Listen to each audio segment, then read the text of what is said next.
Meanwhile, more backlash over President Biden's immigration policies as yet another migrant caravan heading toward the United States. Our next guest just visited the border and is sounding the alarm on what he's calling a secret and very organized operation to bring more and more illegal migrants into the United States. Texas Congressman Lance Gooden joins us right now from Dallas. Congressman, good morning to you. Good morning. How are things? They're okay, but I think people are going to be shocked to hear you've been in contact with a whistleblower who has shown your office documents from a nonprofit that essentially are a roadmap for the migrants on how to get anywhere in the country. That's right. This whistleblower reached out to us from San Diego, and I couldn't believe what I was hearing. And so I planned a trip. I went last week to San Diego, to the southern border. And what I found were nonprofits that were running secretive, closed-down hotels, the Four Points Sheraton, SeaWorld, a Wyndham, a Ramada Inn. Those were just three of the ones that I visited. But these non-government organizations, these nonprofits, were housing migrants for several days. I managed to get in the gates. I demanded entry once and was refused. I talked a guard into letting me in on another occasion. And when I was in there, I saw buses pulling up. Probably about 100 migrants over an hour got off of these buses. They were processed. They were welcomed by people with open arms that were there in the facility, tested for COVID, and then they were given packets. And this packet is what I received from the whistleblower a few weeks ago. And these packets detail how to go to the airport, how to get past TSA without any identification, how to enroll your children in schools and assimilate in whatever community you desire to go in. And it's encouraging illegal immigration.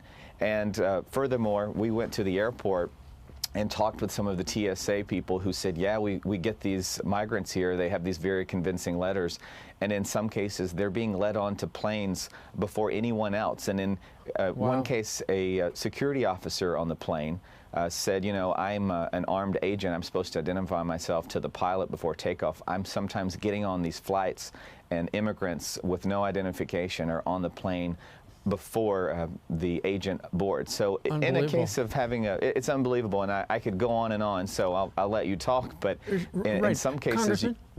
I'm curious, what nonprofit is putting these packets out?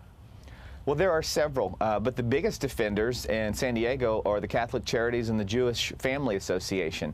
And, you know, it's difficult because someone like myself, if I go criticizing those two organizations, I'm either anti-Catholic or anti-Semitic. But in these cases, they are taking in money from private individuals. They're taking in money from corporations. AT&T, Bank of America, Wells Fargo, Financial Advisors. Those are just a few of the companies nationwide that are contributing to these groups. And they're working with the state of California. And plus, the federal government is giving these nonprofits money to facilitate getting them into the United States. We know that.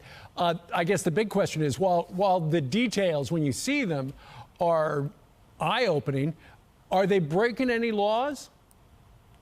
Well, I mean, I think they probably could be. The first law is entering the nation illegally.